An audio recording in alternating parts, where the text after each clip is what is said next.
गया है। उसने फ्रिज से पुडिंग निकाली और उसे अपने पिता की स्मारक वेदी के सामने रख दिया। उसके पिता की असल में बहुत पहले ही मृत्यु हो चुकी थी। जो घर में बचा था वह उसकी भटकती आत्मा थी जो छोड़ने में असमर्थ थी अपने परिवार को। अपने पिता के चिंतित शब्द सुनकर मीको ने जवाब देने की हिम्मत नहीं की।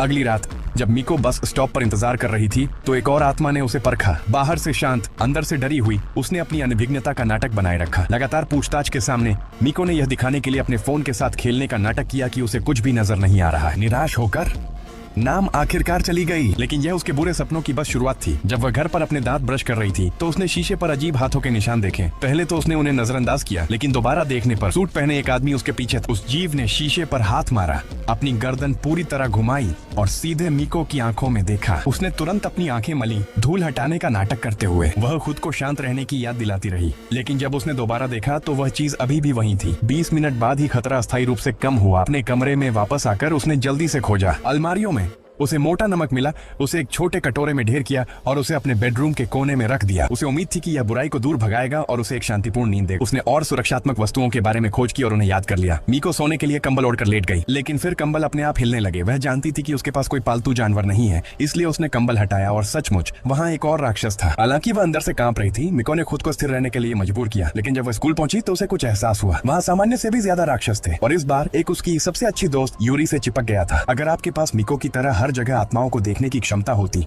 तो क्या आप सामान्य रूप से जीने के लिए पर्याप्त शांत रह पाते?